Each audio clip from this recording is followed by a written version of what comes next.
A Werewolf Shifter Romance, written by Amelia Hart. Chapter 1. Blood and Moonlight. The festival had been a mistake. Nessa Caldwell realized this truth as the first wave of rogues crashed through the perimeter of Stonehaven Pack territory, their howls splitting the night air. The full moon hung heavy overhead, bathing the clearing in silver light that made the blood on her claws look black. Around her, the screams of her packmates mixed with the snarls of attackers who had no pack, no honor, no mercy. She had been dancing only moments before. 24 years of life, and she could count on one hand the number of times she had allowed herself something as frivolous as dancing. The festival of the full moon was supposed to be sacred, a time when packs gathered to celebrate the blessing of their wolf spirits. Instead, it had become a slaughter. "Fall back to the den!" someone shouted, but the command came too late. The rogues had surrounded the clearing, cutting off retreat. Nessa shifted mid-stride, her bones cracking and reforming as her human shape gave way to her wolf. Her pelage emerged in shades of brown and red, like autumn leaves catching fire, with patches of gold across her chest that marked her as her father's daughter. Her father, Beta of Stonehaven, dead 3 years now, and she still felt the weight of his expectations pressing down on her shoulders. A rogue lunged at her from the left, and Nessa twisted, catching him by the throat. He was young, barely more than a pup, but his eyes held the madness that came from living without pack bonds. She ended him quickly, more mercy than he deserved, and spun to face the next threat. The clearing had descended into chaos. Mothers shielded their children, while the warriors formed a defensive line that grew thinner with each passing moment. The rogues fought with the desperation of the damned, some wild and feral, others frighteningly coordinated, mercenaries who had sold their loyalty for gold, throwing themselves forward in waves that seemed endless. "Nessa!" Her mother's voice cut through the din. Edith Caldwell stood at the entrance to the underground den, her graying hair wild around her face as she ushered children inside. At 52, she should have been safely underground with the other elders and healers. Instead, she remained exposed, refusing to seal the entrance while any pup remained above ground. 3 rogues broke through the defensive line, heading straight for the den entrance, heading straight for the children, heading straight for her mother. Nessa didn't think. There was no time for thought, no space for fear. There was only instinct, and the bone-deep certainty that she would die before she let them reach those children. She intercepted the first rogue 5 lengths from the den entrance, her momentum sending them both tumbling across the blood-soaked grass. His claws raked across her ribs, but she barely felt the pain. She tore his throat out and was moving before his body hit the ground. The second rogue was larger, an alpha by the power that radiated from him in waves. He should not have been here, should not have abandoned his pack to become this twisted thing. She met his charge head-on, matching his strength with her own rage. They collided in a tangle of fur and fury, and she felt her shoulder give way beneath his weight. The third rogue slipped past her. "No." The word came out as a howl, raw and desperate. Nessa threw the alpha rogue off her and lunged after the third attacker, but her injured shoulder slowed her down. She watched in horror as the rogue closed the distance to the den entrance, watched her mother step forward with empty hands and fierce eyes. Then the rogue's head snapped back, and he crumpled. One of the pack warriors had thrown a blade with perfect accuracy, saving Edith's life. But the alpha rogue Nessa had been fighting wasn't finished. She felt him coming, felt the displacement of air as he leaped. Nessa spun, but she was off balance, injured, exhausted. The alpha rogue's claws caught her across the chest, and she felt ribs crack beneath the blow. She hit the ground hard enough to drive the air from her lungs, hard enough to make stars explode across her vision. She tried to rise. Her body refused to obey. The alpha rogue loomed over her, his muzzle dripping with the blood of her packmates. He would kill her, she knew, and then he would kill the others. The children. Her mother.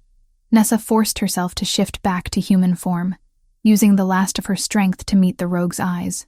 "Come on, then," she gasped, tasting copper. "Finish it." But the rogue didn't move. His head tilted, listening to something Nessa couldn't hear. Then, impossibly, he backed away.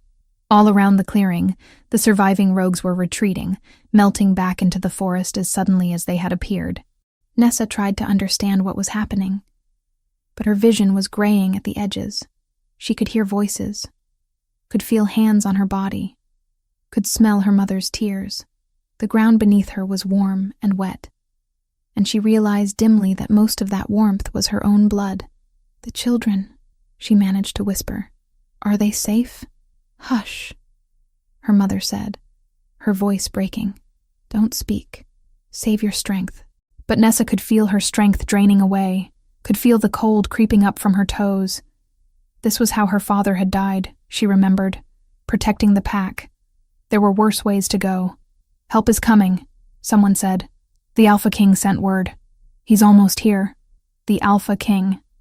Valen Grayson, the most powerful shifter in all the territories, commander of every pack within the kingdom. He had ridden with the unnatural speed of an Alpha King, crossing what should have been a day's ride in mere hours. Nessa had never met him, had only heard stories of his strength, his ruthlessness, his absolute authority. And he was coming here, to Stonehaven. Too late, Nessa thought. He was too late. The world was fading now, sounds becoming distant and strange. She could no longer feel the pain, which seemed wrong somehow. Pain meant you were still alive. The absence of pain meant something else entirely. She became aware of new sounds. Horses, heavy footsteps, the rustle of leather and the ring of steel. Warriors, arriving when the battle was already finished. Then there were hands on her. Different hands, larger and warmer. Someone was lifting her, cradling her against a chest that radiated heat and power. Nessa tried to open her eyes but found she no longer had the strength. "Stay with me." The voice was deep, commanding, edged with something that might have been desperation. "Do you hear me? Stay with me." She wanted to obey that voice. Something about it called to her on a level she didn't understand, tugging at a part of her soul she hadn't known existed. But the darkness was patient and relentless, and she was so very tired. "The children," she whispered again. Her last thought, her last words. "They're safe." Then there was nothing but the dark and the cold and the distant sensation of falling into a void that had no bottom, no end, no light. But just before she fell completely, just before the last spark of consciousness flickered out, she felt something else. A thread, thin as spider silk and strong as iron, wrapping around her soul, pulling her back, refusing to let her go. And she heard that voice again. Closer now, desperate now, raw with an emotion she couldn't name. "Mine," the voice said.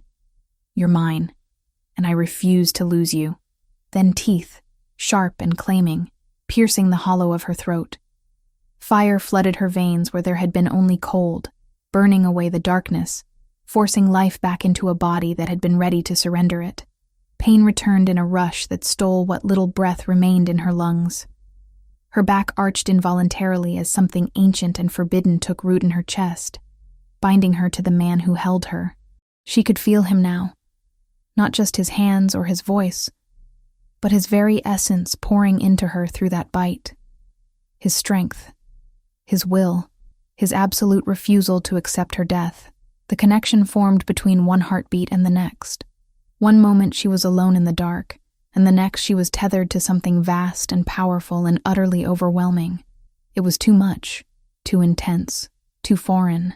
She tried to pull away from it, but the thread had already woven itself around her soul, claiming her as thoroughly as those teeth had claimed her flesh.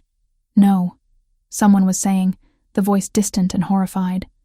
"My king, the ritual is forbidden. The cost." "I know the cost," the deep voice growled, and Nessa felt the vibration of it through the chest she was pressed against. "And I will pay it gladly. Now stand back and let me finish this." There was more, whispered words in a language Nessa didn't recognize, old and guttural and thick with power. The fire in her veins intensified, spreading from the bite mark on her throat to every corner of her body.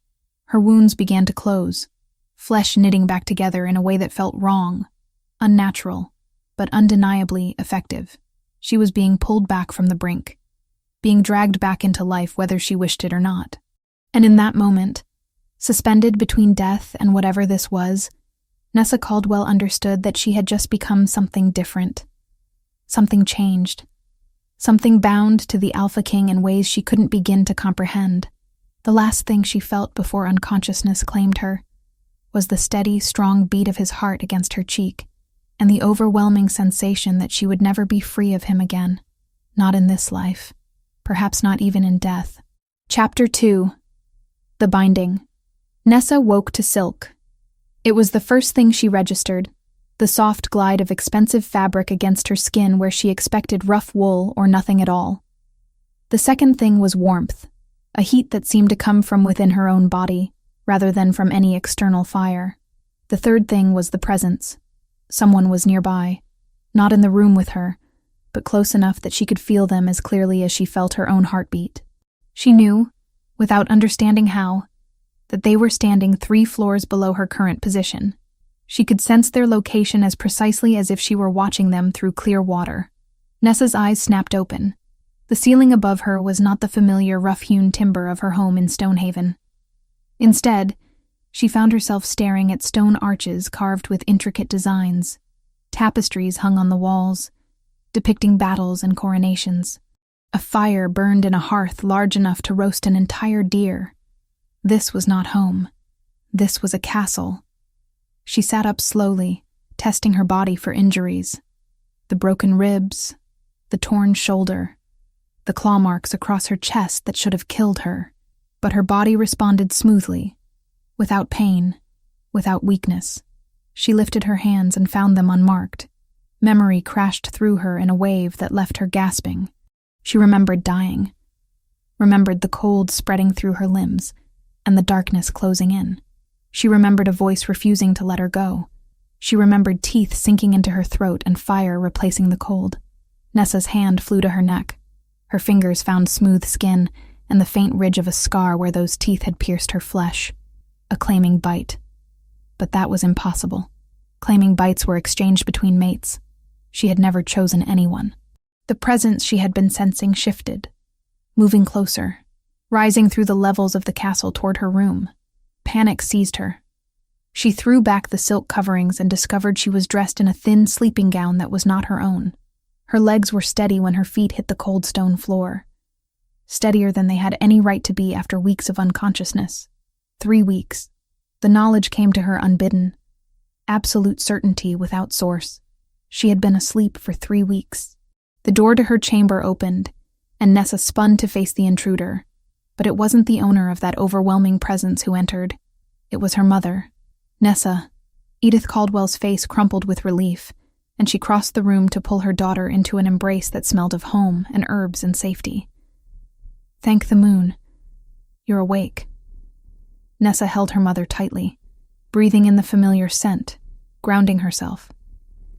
The children, she said, her voice rough from disuse. Tell me they survived. They survived. Edith pulled back, her hands cupping Nessa's face as tears streamed down her cheeks.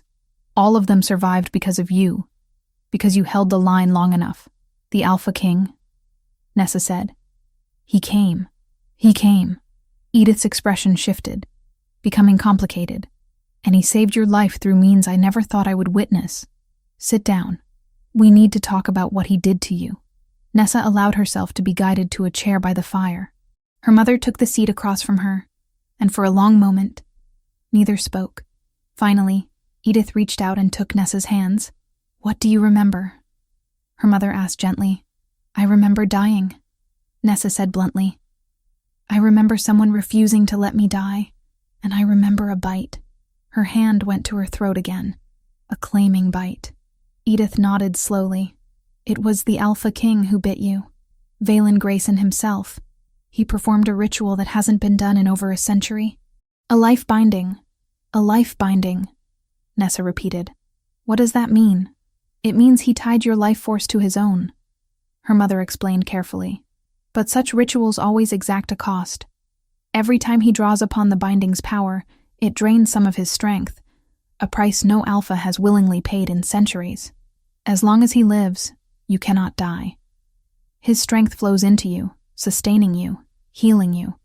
You are bound to him now in ways that go beyond pack loyalty or mate bonds. Nessa's breath caught. That's impossible. The old magics don't work anymore. Apparently, the Alpha King knows differently. Edith squeezed her daughter's hands. And there are consequences, side effects you need to understand. The presence Nessa had been sensing moved again. Closer now. 2 floors below instead of 3. I can feel him, she whispered. Right now, I can feel exactly where he is. Is that part of it? Yes. Her mother's expression was grave.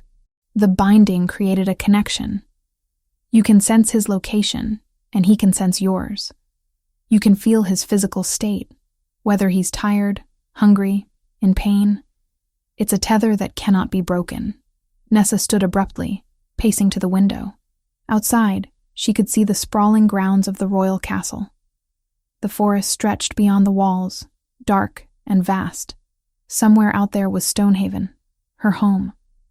And here she was, trapped in a gilded cage, bound to a man she had never met. I never asked for this, she said. No, Edith agreed quietly. But he didn't ask permission before he saved your life. And now you must both live with the consequences. The presence moved again. 1 floor below now, and rising. He's coming, Nessa said, and hated how her heart began to race. Yes. Her mother stood and moved to the door. He has visited every day since you arrived, checking on your condition. This is the first time you've been awake to receive him. She paused at the threshold. Be careful, Nessa. He is the Alpha King, the most powerful shifter in all the territories. But he is also just a man who made an impossible choice. Then she was gone, leaving Nessa alone to face whatever was coming. The presence moved through the floor below, steady and inevitable, until it reached the hallway outside her door. Footsteps, heavy and measured. A pause. Then a knock. Come in, she called, her voice steadier than she felt. The door opened, and Nessa got her first conscious look at the man who had bound her life to his own. Valen Grayson was tall, easily clearing 6 feet, with shoulders broad enough to block the doorway. His hair fell to his shoulders in waves of black that caught the firelight, and his beard was neatly trimmed in the style of warriors. But it was his eyes that held her captive, silver gray, intense, and currently fixed on her with an expression she couldn't name. You're awake, he said, and it was the voice from her memories, deep and commanding, though it held something softer now. I'm awake, she confirmed, lifting her chin. Against my will, apparently. Something flickered across his face. Guilt, perhaps. You would have preferred death? I would have preferred a choice, Nessa said quietly, her anger steadier now, tempered by something that felt uncomfortably like curiosity. But it seems you didn't think to ask before you bound me to you. He stepped into the room, and she felt it then. The pull. It wasn't magical or supernatural. It was purely physical, the sudden awareness of him as a male and herself as a female. His scent reached her, pine and smoke, and something wild that made her wolf stir restlessly. She could smell his reaction to her as well, could sense the way his body responded to her presence. The binding had connected them, yes, but this was something else, something more primal. You're right, he said quietly, and the admission clearly cost him. I didn't ask. I couldn't. You were dying, and He stopped, his jaw tightening. You need to stay here at the castle until you've fully recovered, and until we understand the full extent of the binding. That sounds remarkably like a prison, Nessa observed.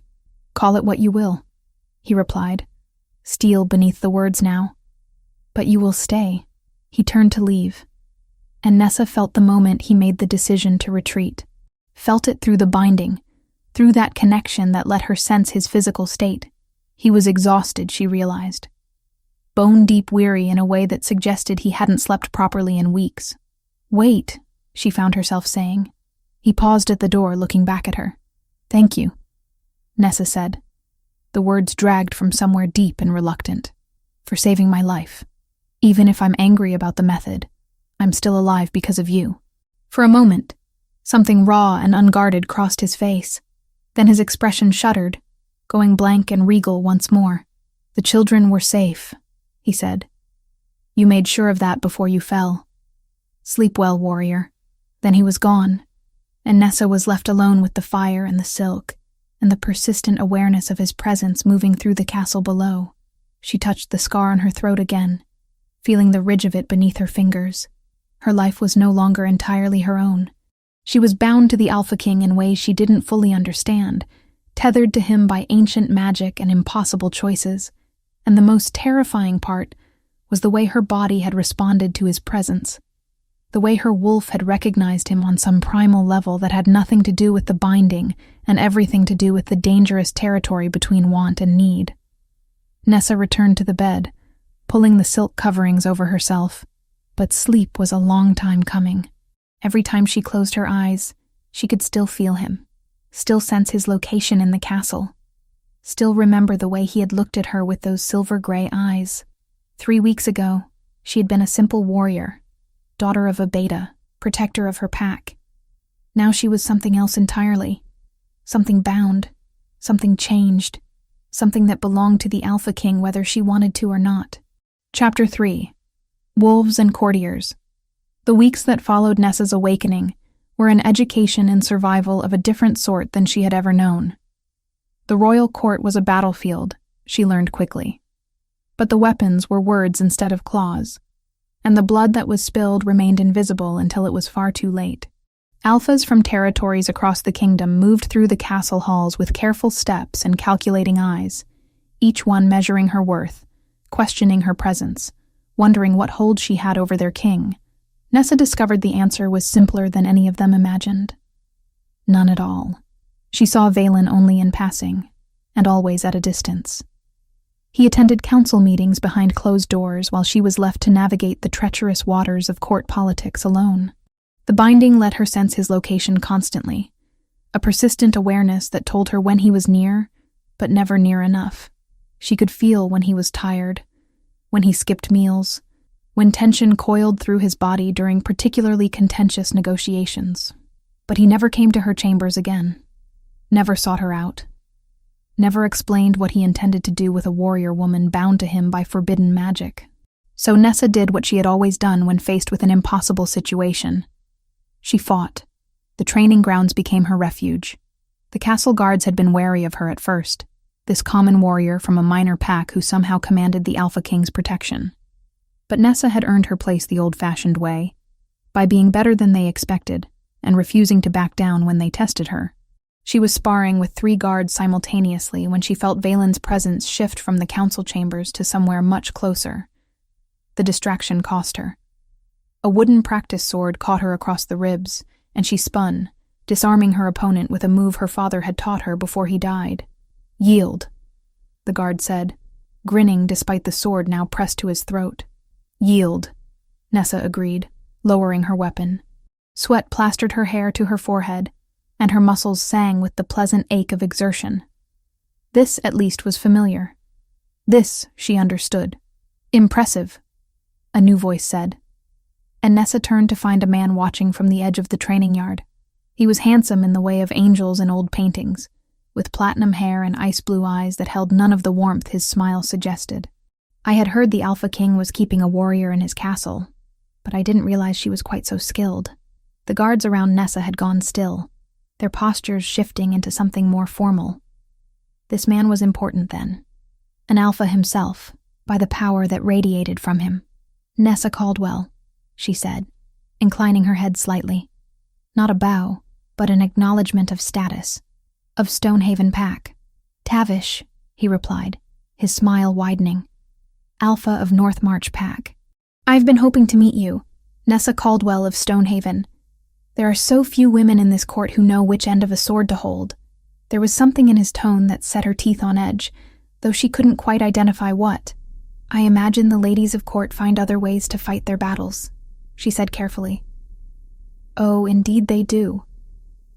Tavish moved closer, circling her the way a predator circles prey, with whispers and insinuations and carefully planted seeds of doubt. Much more effective than steel in many cases, and far more cruel. "Is there something you wanted, Alpha Tavish?" Nessa asked, turning to keep him in her line of sight. "Merely to satisfy my curiosity," he said. "You see, I've been at court for several weeks now, and I've noticed something peculiar. The Alpha King has been different since he returned from Stonehaven. More distracted, more secretive. And then you appeared, bound to him by magic that most of us thought was nothing more than legend." Nessa said nothing, waiting for him to get to his point. "It makes one wonder," Tavish continued, his voice dropping to something almost conspiratorial. "What hold you have over him? Whether you asked for this binding or if it was forced upon you. Whether you're a guest in this castle or something else entirely. I'm here until the Alpha King determines I've recovered from my injuries," Nessa said, keeping her voice neutral. "Nothing more complicated than that, isn't it?" Tavish's eyes gleamed. "Because from where I'm standing, it looks remarkably like a cage. A gilded one, certainly, but a cage nonetheless. One wonders if our good king is protecting you or keeping you prisoner."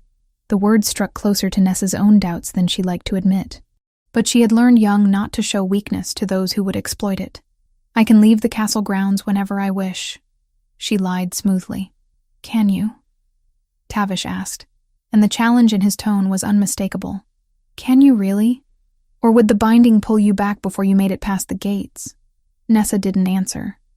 She didn't know the answer, and that uncertainty was a weakness Tavish had clearly already identified. "If you ever need an ally at court," he said, his voice softening into something that might have passed for kindness.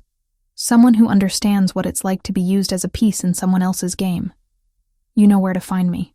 Then he was gone, leaving Nessa standing in the training yard with suspicions blooming in her chest like poisonous flowers. The binding let her sense Valen's location. She focused on it now, following that invisible thread to where he stood on a balcony overlooking the training grounds. He had been watching. The entire time Tavish had been speaking to her, Valen had been there, close enough to intervene, but choosing not to. Their eyes met across the distance, silver-gray, clashing with green. Then he turned and walked away, and Nessa was left with more questions than answers. That night, unable to sleep, Nessa wandered the castle halls. She had learned the layout over the past weeks, memorizing exits and defensible positions out of habit. The guards nodded to her as she passed, having grown accustomed to her restless nighttime wanderings. She found herself outside the council chambers, drawn there by the sound of raised voices. The door was thick, but her shifter hearing picked up fragments of the conversation within. Cannot be coincidence. That was Valen's voice, hard and commanding. 3 packs attacked in as many months, always during festivals or gatherings. Someone is orchestrating this. The rogues could simply be growing bolder, another voice argued. It doesn't necessarily mean. It means exactly what I think it means. Valen's words cut through the objection. Someone is deliberately targeting packs loyal to the throne, weakening our alliances, testing our defenses. Nessa's breath caught. The attack on Stonehaven hadn't been random. Someone had planned it, had sent those rogues deliberately to slaughter her pack during a sacred festival. "What about the Caldwell woman?" a third voice asked. "Does she know?" "No." Valen's answer was immediate and firm. "And she won't. Not until we understand the full scope of the threat. She's been through enough." Rage, white-hot and immediate, flooded through Nessa. He was keeping this from her. Keeping the truth about her pack's attack from her because he had decided she was too fragile to handle it. She moved away from the door before her fury could drive her to do something foolish. The binding thrummed between them, and she wondered if Valen could feel her anger through it the way she could feel his exhaustion.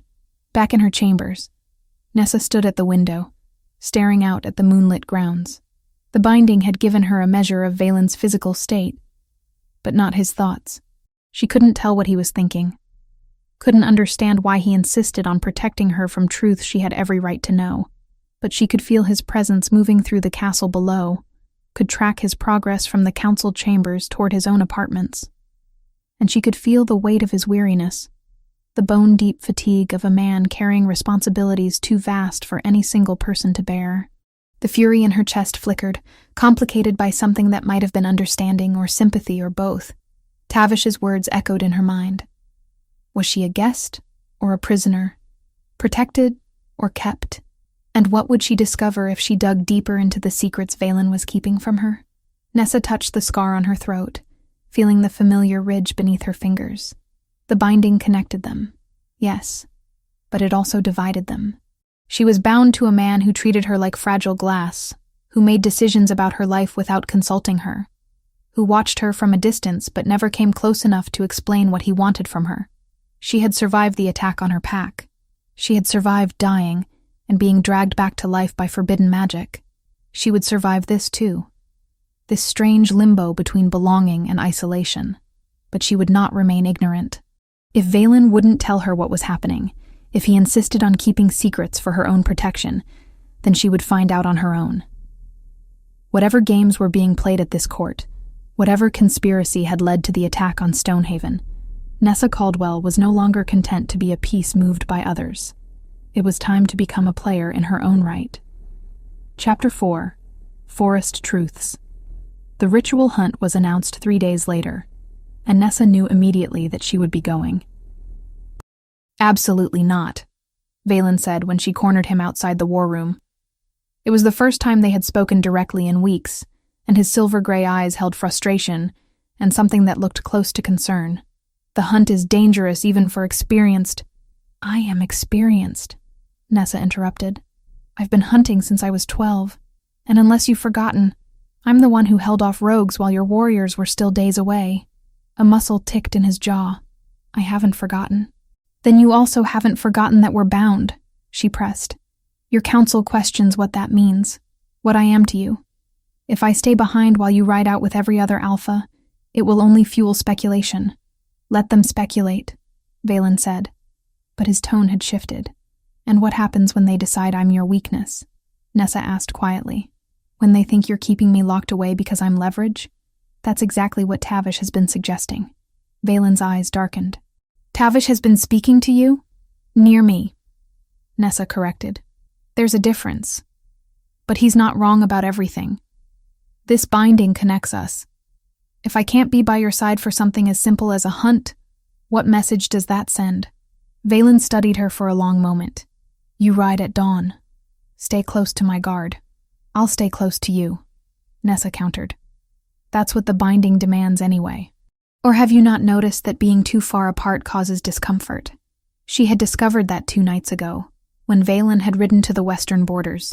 The ache had started in her chest, growing worse until he returned. "I've noticed," Valen said, his voice rough. Then he walked away, leaving Nessa with a hollow victory. Dawn arrived cold and clear, the forest beyond the castle walls wreathed in mist. Nessa dressed in borrowed riding leathers, her hair braided back.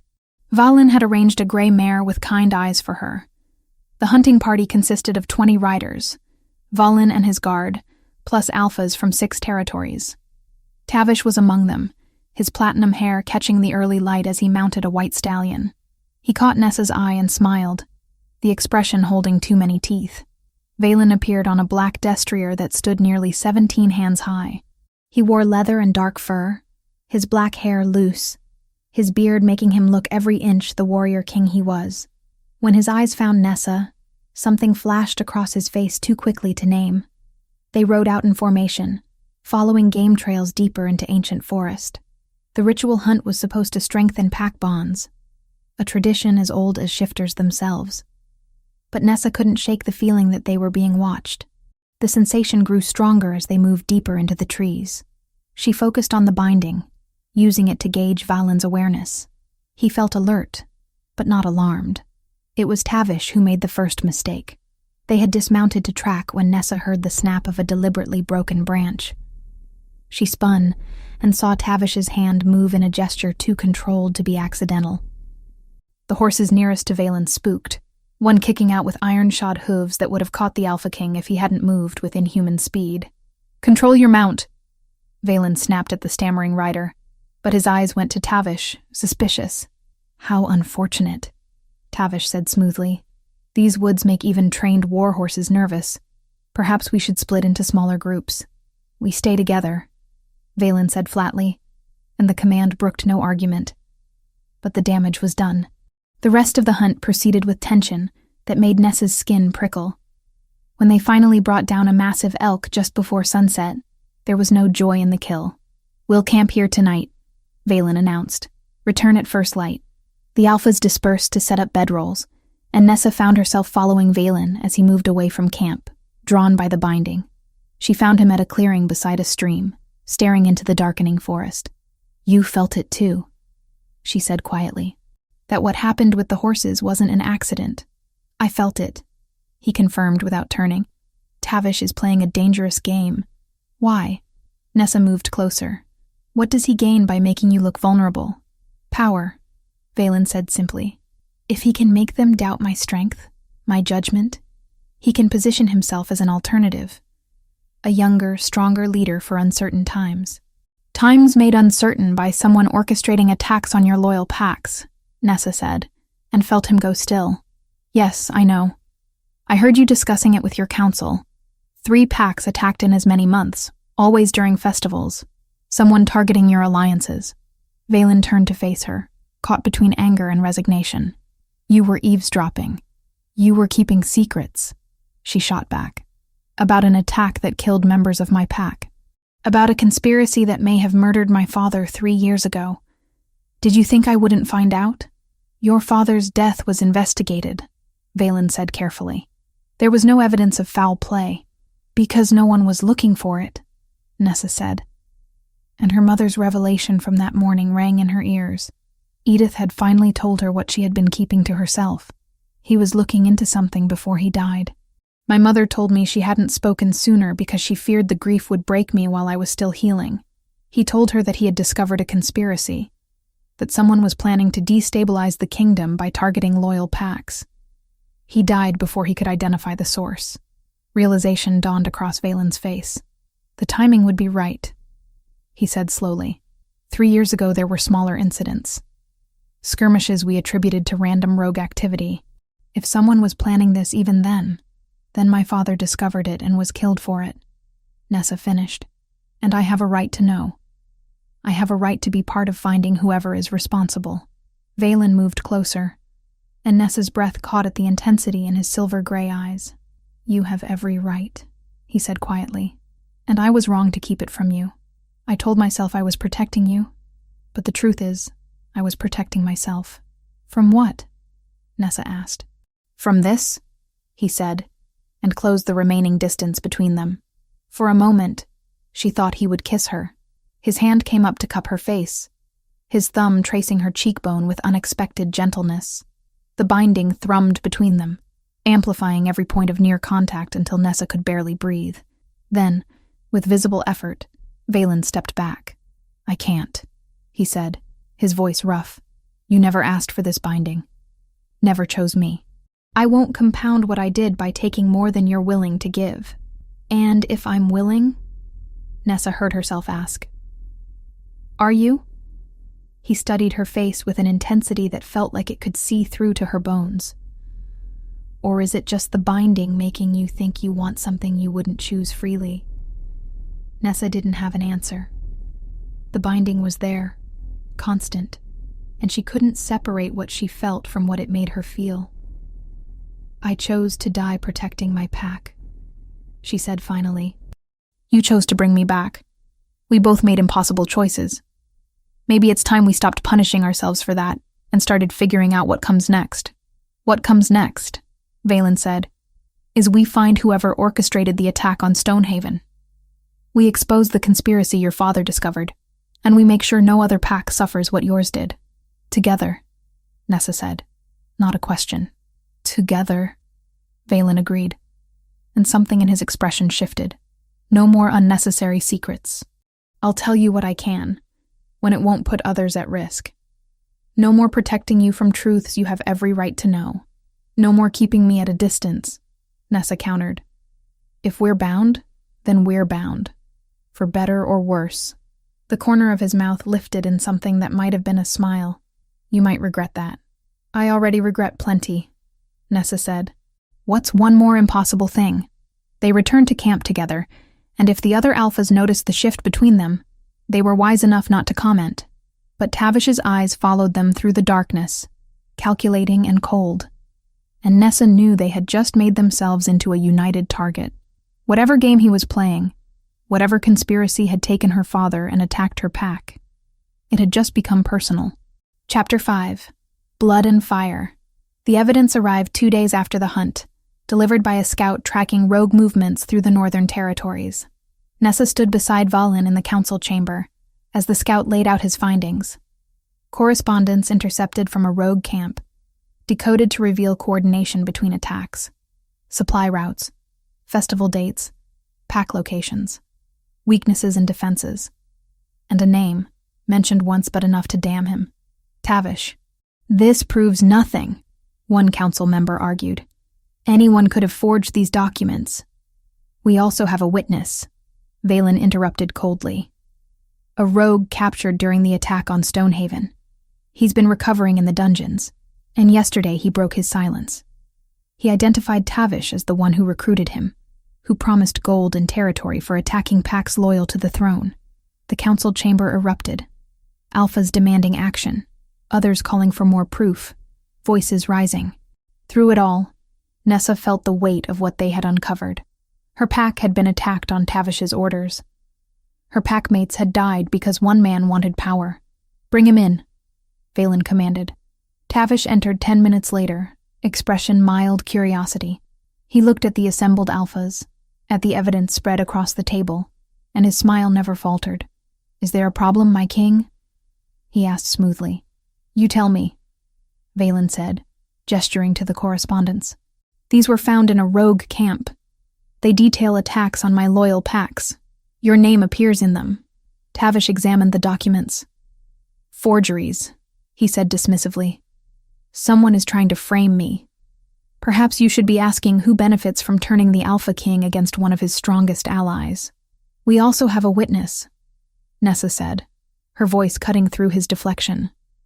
"A rogue who identifies you as the one who recruited him, who paid him to attack Stonehaven during the full moon festival." For the first time, something flickered across Tavish's features. Anger, quickly masked.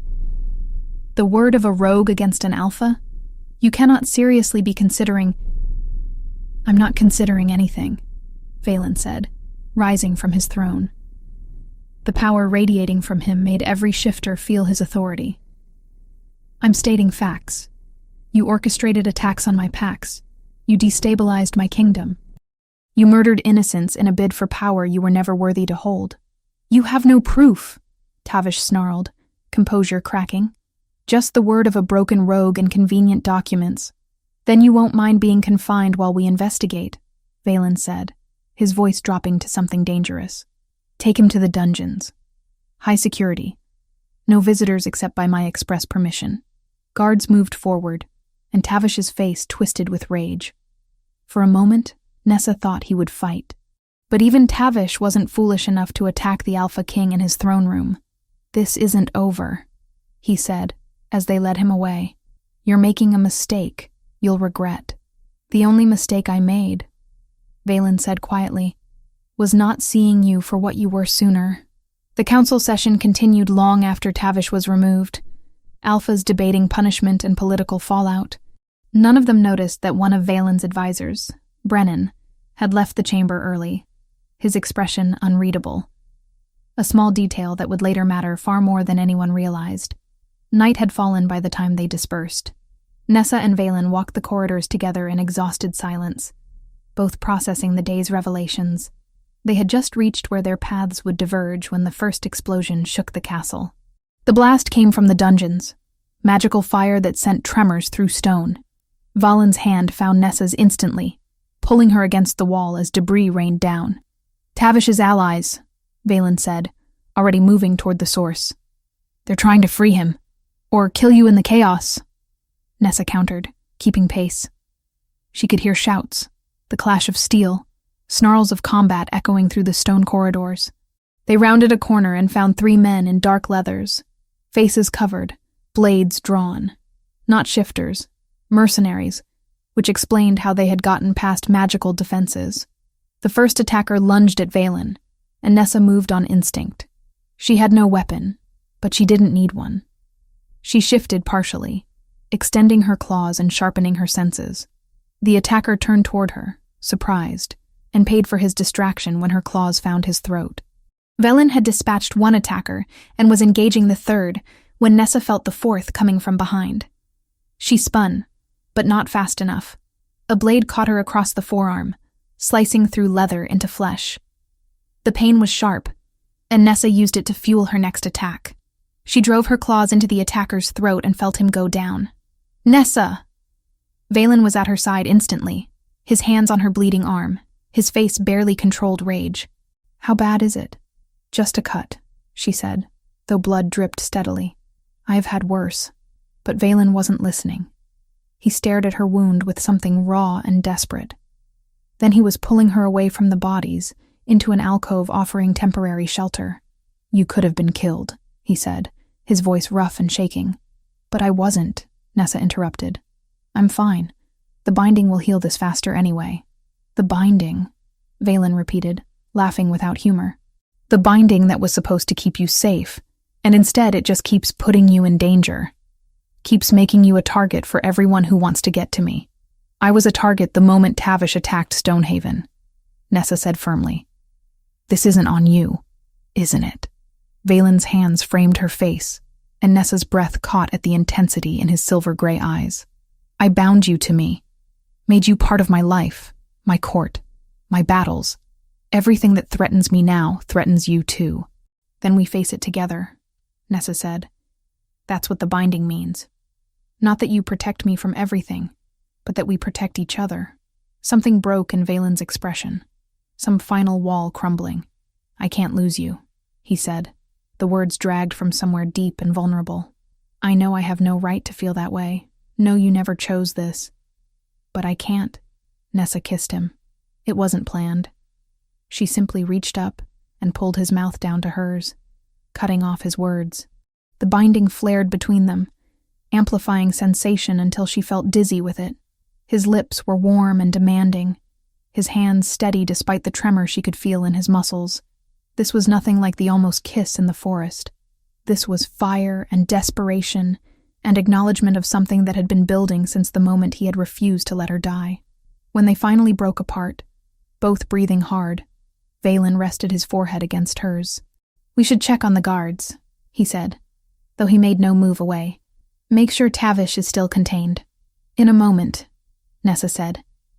Her arm was still bleeding, but the binding had begun its work.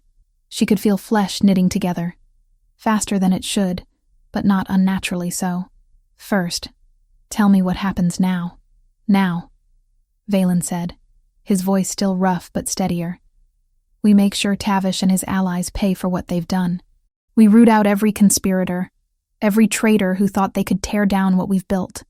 And then," he paused, his thumb tracing her lower lip with unexpected gentleness, "then we figure out what we are to each other. Beyond the binding. Beyond duty." "I'd like that," Nessa whispered. They emerged from the alcove to find the guards had contained the situation. 3 more mercenaries captured, 2 dead, and Tavish still secured in the dungeons, though his cell had sustained damage from the blast. Velen issued orders with calm efficiency, while Nessa had her arm properly bandaged by the castle healer. As dawn broke over the castle walls, they stood together on the battlements, watching the sun rise over a kingdom still under threat, but now with a clearer enemy in sight. Nessa touched the scar on her throat absently, thinking about the binding that had seemed like a curse weeks ago. Now it felt different. Not a chain, but a connection, a choice she was beginning to understand and accept. Valen's hand found hers, their fingers intertwining with natural ease. "We're going to end this," he said. Not a question, but a promise. Together. Nessa agreed, and felt the binding pulse between them, warm and steady, and no longer something to fear, but something to claim. Chapter 6. Claiming and Choice.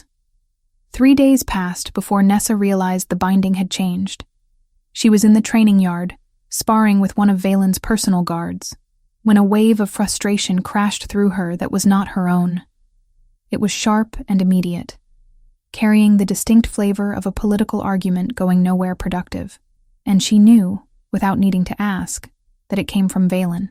The guard's practice sword caught her across the shoulder, and Nessa raised her hand in acknowledgement. "I need a moment," she said, heading inside without waiting for a response. She found her mother in the healing rooms, organizing supplies that had been depleted during the recent attack. Edith looked up as Nessa entered, and something in her daughter's expression made her set down the bundle of herbs she had been sorting. "It's evolved, hasn't it?" her mother asked quietly.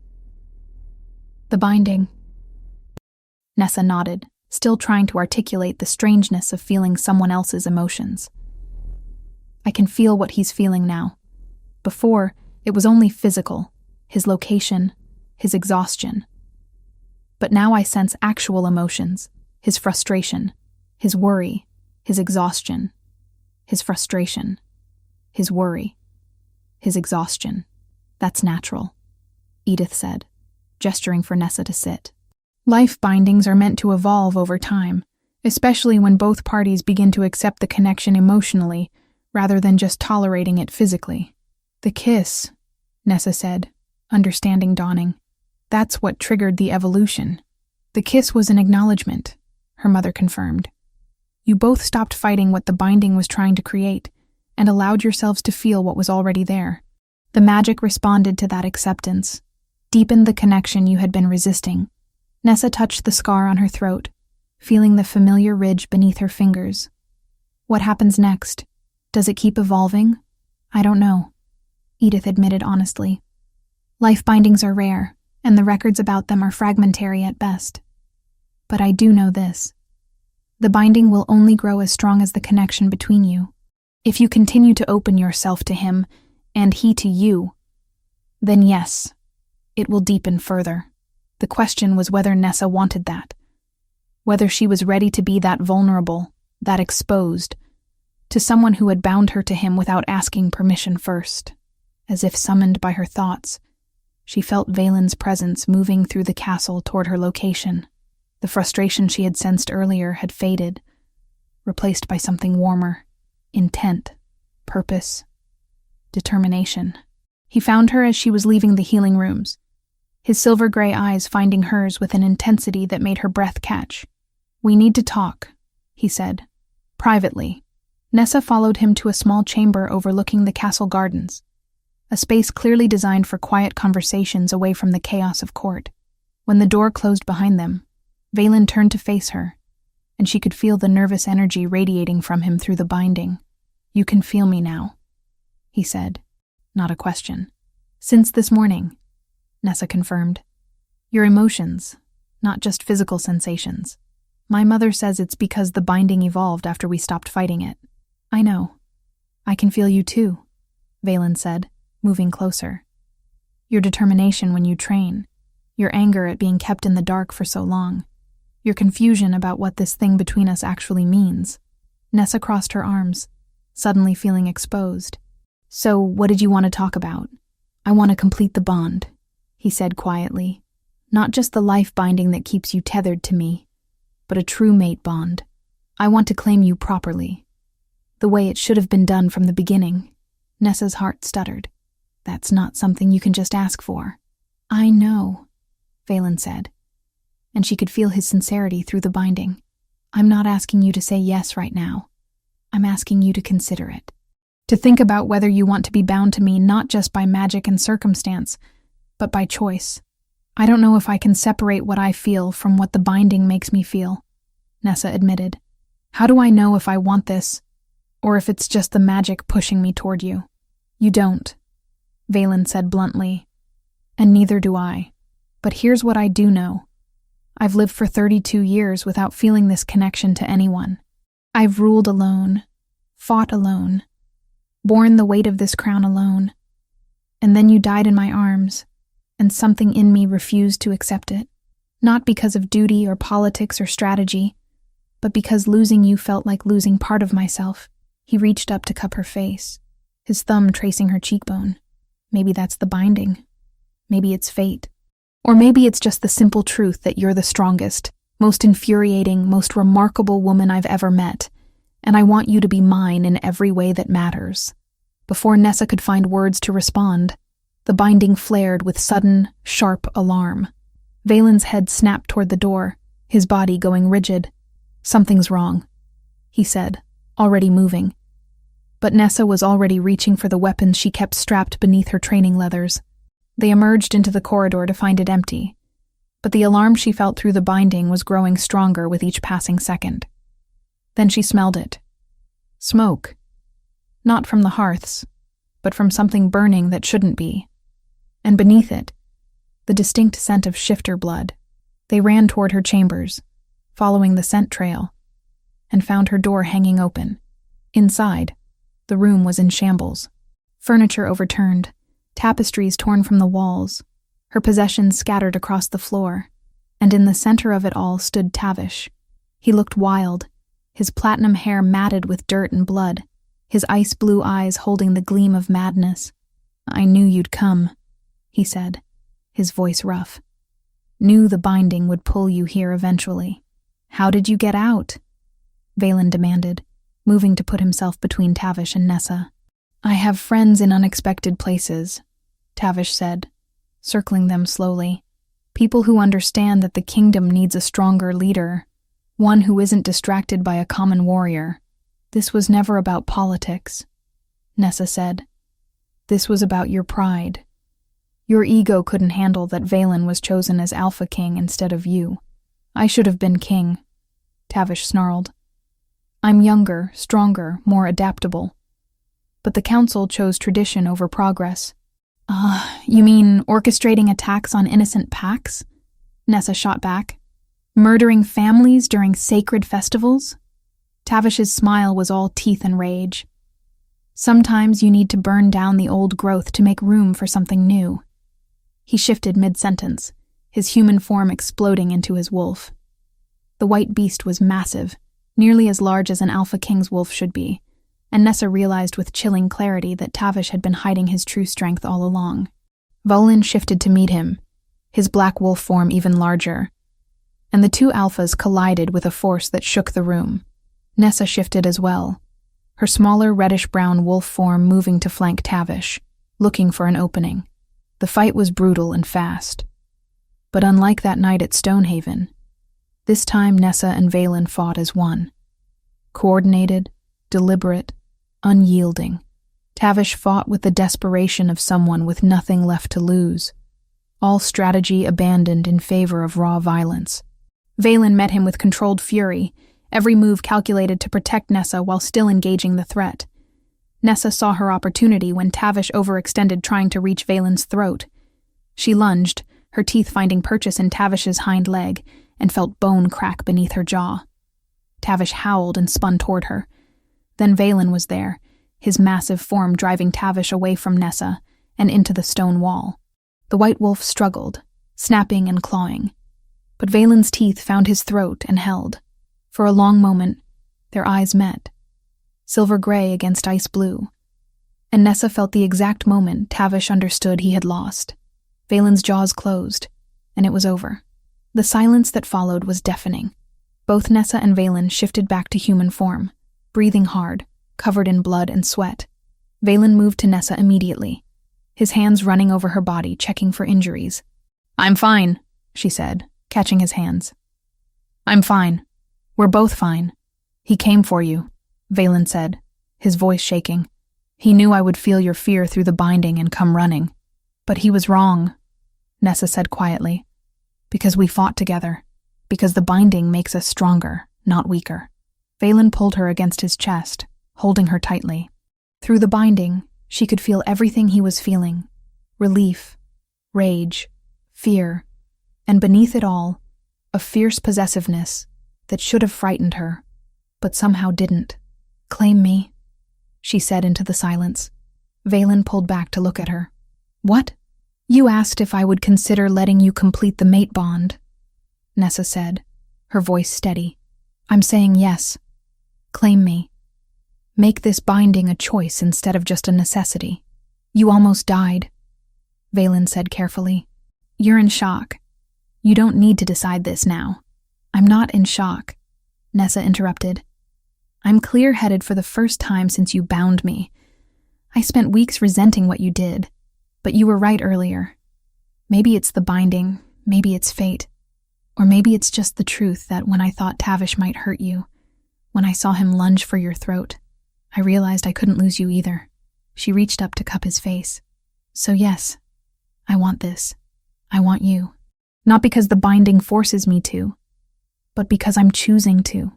Valen's kiss was answer enough, and when his teeth found the mate mark on her throat, when the binding flared and deepened and became something infinitely more permanent, Nessa felt the last of her resistance crumble. The ritual was instinctive and ancient.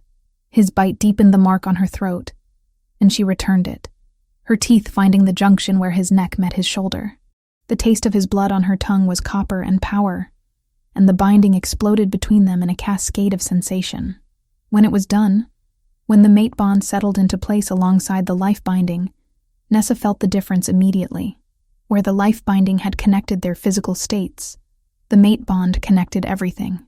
Mine, Valen said against her throat. Yours, Nessa agreed. And you're mine. This was her choice. Her claim. Her mate. Chapter 7. Proving worth. The ritual of mating was consummated in the traditional way, behind closed doors with only the moon as witness. When Nessa emerged from Valen's chambers the following morning, bearing fresh claiming marks visible to every shifter in the castle, she knew the easy part was over. Now came the hard part, proving she deserved to stand beside the Alpha King as his mate and equal. The council convened that afternoon to discuss the fallout from Tavish's death and his failed conspiracy. 6 northern packs had been found to have connections to the North March Alpha, either through trade agreements that now looked suspiciously timed, or through warriors who had been seen meeting with known rogues. Nessa stood beside Valen during the proceedings, feeling the weight of every eye assessing her. She was no longer just the warrior woman saved through forbidden magic. She was his mate now, and that position came with expectations. The northern territories must answer for their Alpha's crimes, one council member argued. The packs themselves may not have known the full extent, another countered. What does the Alpha King's mate think? The question came from an older Alpha named Grayson, his tone respectful but challenging. You fought beside the king to end his threat. Surely you have an opinion. This was a test, Nessa realized. They wanted to see if she had wisdom to advise their king. I think we need to distinguish between active conspiracy and passive negligence, Nessa said carefully. The packs who knowingly aided Tavish should face consequences proportional to their crimes. But those who were kept in the dark deserve a chance to prove their loyalty under new leadership. She paused. My pack was attacked because of Tavish's ambitions. I want justice. But creating martyrs out of innocence will only plant seeds for future rebellion. We need to be firm, but fair. Grayson nodded slowly, and Nessa felt Valen's approval through the bond. She had passed the first test. 3 days later, a challenger emerged. His name was Corvin, Alpha from the Western Territories, and he made his challenge publicly. With all due respect to the Alpha King, Corvin said, his choice of mate is unusual. A warrior from a minor pack, elevated not through merit, but through circumstance. How can we trust she has the strength to represent us as Luna Queen? Nessa stood from her place beside Valen's throne. You question my strength, Alpha Corvin? I question your experience, Corvin replied smoothly. Then let's settle your questions the old way, Nessa said. Traditional combat, first blood or submission. You and me, in front of everyone who doubts I earned my place here. Corvin smiled. I accept. The combat circle was drawn in the training yard. By the time they faced each other, half the court had gathered. Nessa could feel Valen's concern through the mate bond, but also his confidence. Corvin was larger by a significant margin, with bulk from years of training and natural alpha dominance. But Nessa had spent her life being underestimated. They circled, and Nessa let Corvin make the first move. He lunged with confidence, and Nessa sidestepped, using his momentum against him. The crowd murmured. Stand still and fight, Corvin growled. I am fighting, Nessa replied calmly, just not the way you expected. The next exchanges followed the same pattern. Corvin fought like an alpha used to overwhelming opponents with raw power. Nessa fought like a warrior who survived by being smarter and quicker. When she saw her opening, she took it. Corvin overextended, and Nessa ducked under his arm, shifted partially to extend her claws, and drove them across his ribs hard enough to draw blood. First blood. The fight was over. Corvin stood frozen, staring at the red seeping through his shirt. "Do you still question whether I earned my place, Alpha Corvin?" Nessa asked quietly. Slowly, he dropped to one knee. "No, Luna Queen, I do not." The title hung in the air, spoken publicly for the first time by someone other than Valen. When the other alphas followed Corvin's lead, kneeling in acknowledgement, Nessa felt something shift. She had proven herself. Over the following weeks, Nessa settled into her role with determination. She attended council meetings, learned pack politics, and began to understand the complex web of alliances holding the kingdom together. And she watched. She watched how information flowed through the castle, the patterns of who spoke to whom. It was during these observations that she noticed something odd about Consolero Brennan. He was Valen's oldest advisor, supposedly beyond question. But Nessa noticed he was always late to meetings where important decisions were made, always absent when crucial intelligence arrived, always somewhere else when raids needed planning. She mentioned her observations to Valen one night. "It's probably nothing," she said, "but it's the kind of pattern my father taught me to watch for." Valen was quiet, thinking through implications. "Brennan has always been useful. He's the kind of advisor who tells you what you need to hear, or what he wants you to hear," Nessa countered. "Has he ever steered you wrong?" "Not obviously," Valen admitted, "but there have been times when his advice led to delays." "Like arriving too late to Stonehaven?" Nessa asked quietly. The question hung between them. What if that delay hadn't been accidental? The investigation was quiet and thorough. When they confronted Brennan with evidence, meetings with Tavish's representatives, subtle sabotage, carefully timed absences, he didn't even try to deny it. "I did it for the kingdom," he said bitterly. "Valen is a good king, but too cautious. Tavish promised change, promised a stronger kingdom. Tavish promised chaos," Valen said coldly. "And you enabled him. You helped orchestrate attacks that killed innocents." "I never meant for anyone to die," Brennan protested. "Tavish said the attacks would be bloodless." "And you believed him?" Nessa said, her voice sharp. "You believed a man who thought murdering families during festivals was acceptable." Brennan had no answer. He was stripped of his position and banished to neutral territories, forbidden from ever returning. A week later, Nessa and Valen traveled to Stonehaven. It was time to honor the fallen properly. Nessa's mother met them at the border, and together they walked to the memorial garden. Nessa placed flowers on each grave, speaking names she had known her entire life. Warriors who had trained beside her, elders who had taught her, children who had never grown up. "They died because I wasn't fast enough," she said quietly. "They died because Tavish orchestrated an attack during a sacred festival," Valen corrected. "And you held the line long enough that most survived. The children all survived. You did what your father would have been proud of." Nessa touched the scar on her throat. "I just wish he could have been here to see it." "He knows," Edith said softly.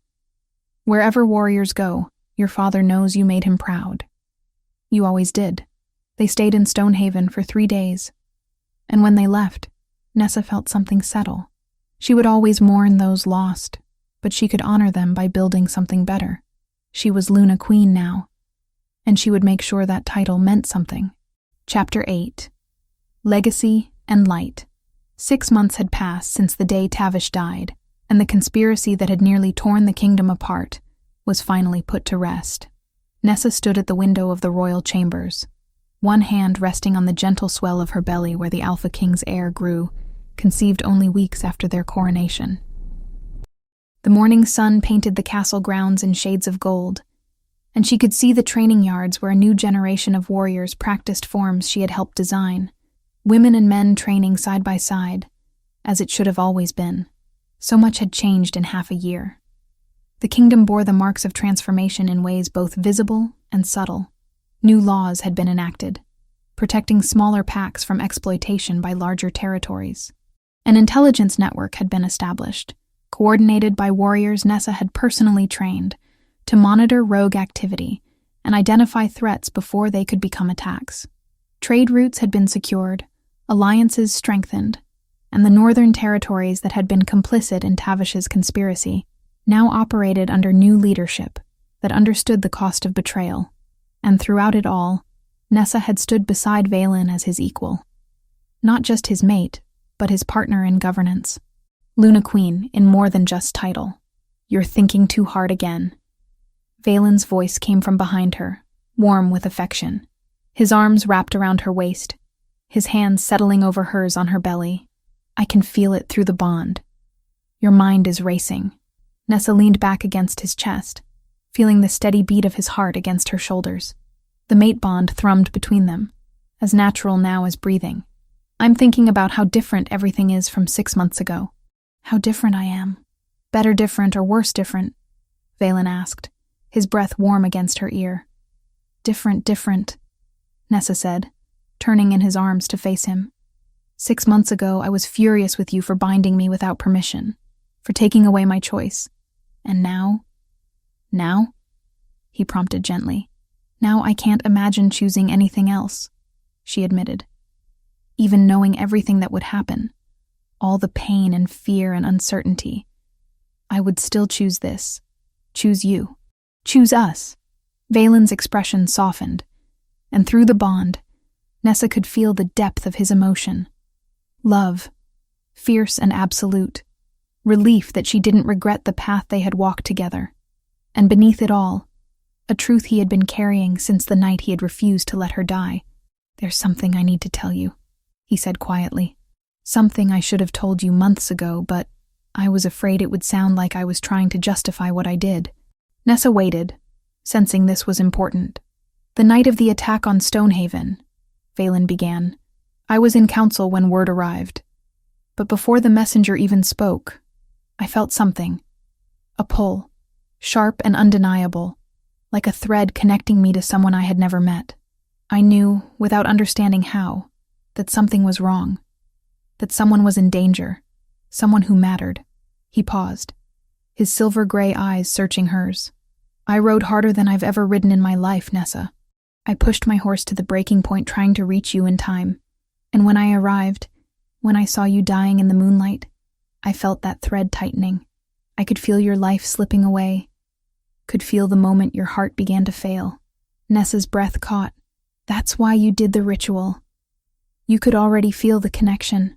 I think we were always meant to be bound," Valen said softly. "I think fate or destiny or whatever force governs shifter bonds had already started weaving us together. The life binding just made it visible, made it impossible to ignore. But the connection was already there, waiting for us to acknowledge it." Tears pricked at Nessa's eyes, but they weren't tears of sadness. "I felt it too," she whispered. "In that moment when I was dying, when everything was going dark, I felt someone refusing to let me go. I thought it was just the desperation of not wanting to die, but it was more than that. It was you, already holding on to me before the binding was even complete. We were destined," Valen said. And it wasn't a question, but a statement of fact. Everything that happened, all the pain and struggle, was leading us to each other. "Then I'm glad I died that night," Nessa said, and smiled at Valen's sharp intake of breath. "Not because I wanted to die, but because it brought you to me. It showed us both what we were too stubborn or too afraid to see otherwise." Valen kissed her then, deep and thorough. And the mate bond sang between them with a harmony that felt like coming home. A knock at the door interrupted them. "My king, my queen," a servant's voice called. "The Alphas have begun to arrive for the ceremony. They're assembling in the Great Hall. Today was the day." The official coronation ceremony where Nessa would be formally recognized as Luna Queen before every Alpha in the kingdom. She had already proven herself through combat and council, but this would make it irrevocable. This would write her name into the history of the kingdom alongside Valen's. They dressed in formal attire befitting their station. Valen wore black leather and dark furs, his crown of twisted silver settling on his head with the weight of authority. Nessa wore a gown of deep green that brought out the color of her eyes, with silver embroidery that caught the light as she moved. Her own crown was simpler than Valen's, but no less significant. A circlet of silver wolves running nose to tail, eternal and unbroken. The great hall was packed with alphas and their delegations from every corner of the kingdom. Nessa recognized many faces now, had learned the names and histories of most major packs over the past months. Alpha Grayson stood near the front, the old wolf who had tested her in council and found her worthy. Alpha Corvin was there too, the Western Alpha she had defeated in combat, now one of her staunchest supporters. The ceremony itself was ancient and solemn. Valen spoke the traditional words, declaring before all assembled that Nessa Caldwell was his chosen mate, his equal in all things, worthy to stand beside him as Luna Queen.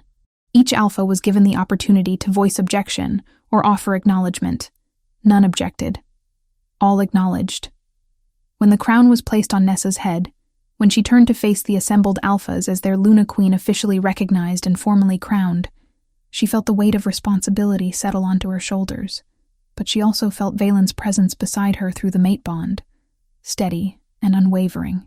She didn't have to carry this weight alone. They would carry it together. The formal ceremony gave way to celebration, and eventually, Valen and Nessa found themselves on the balcony overlooking the castle grounds. Below them, the kingdom they had fought so hard to protect and rebuild spread out under the setting sun. Packs were gathering in the courtyard, wolves shifting to run together in celebration, a tradition as old as shifters themselves. "They love you," Valen said quietly, watching the celebration below. "Not because you're my mate, but because you've earned their respect. You're the Luna Queen they needed, even if they didn't know it 6 months ago. We did this together," Nessa corrected. "Everything we've built, every change we've made, it only worked because we worked as partners. You gave me the authority, but you also listened when I challenged you. That's what makes us strong." Valen turned to her, his hand coming up to cup her face with infinite gentleness. "You saved me, Nessa. Not just that night when you held off the rogues, but every day since. You saved me from becoming the kind of king who rules alone and dies alone. You showed me that strength isn't about standing apart, but about choosing who to stand with." "You saved me too," Nessa said, covering his hand with hers. "You refused to let me die, and then you refused to let me live halfway. You challenged me to be more than just a warrior, to be a leader, a partner, a queen." They stood together in comfortable silence, watching the sun paint the sky in shades of gold and red. The mate bond thrummed between them, carrying emotions too deep for words. Love, trust, partnership, home. "The baby is going to inherit all of this," Valen said eventually, his other hand settling on Nessa's belly where their child grew. "A kingdom at peace, alliances that will hold, laws that protect rather than oppress. That's the legacy we're building. And the knowledge that strength comes from choosing to fight together rather than alone," Nessa added. "That's the most important legacy we can give our child, that being bound to someone doesn't make you weaker. It makes you whole." As the sun set completely and the moon rose to take its place, Nessa and Valen shifted together. 2 wolves, one black as midnight and one the color of autumn leaves, running side by side across the castle grounds and into the forest beyond. The mate bond connected them, the life binding sustained them, and the love they had chosen anchored them. They were Alpha King and Luna Queen, mates and partners, bound by destiny and strengthened by choice. And as they ran through the moonlit forest, perfectly synchronized in movement and purpose, Nessa knew with absolute certainty that she was exactly where she was meant to be, not despite the binding, but because of everything it had taught her about herself, about Valen, about the kind of love that refused to accept anything less than everything. This was their kingdom, their legacy, their future, and they would protect it together, for as long as the moon continued to rise, and the bond between them continued to hold. Forever.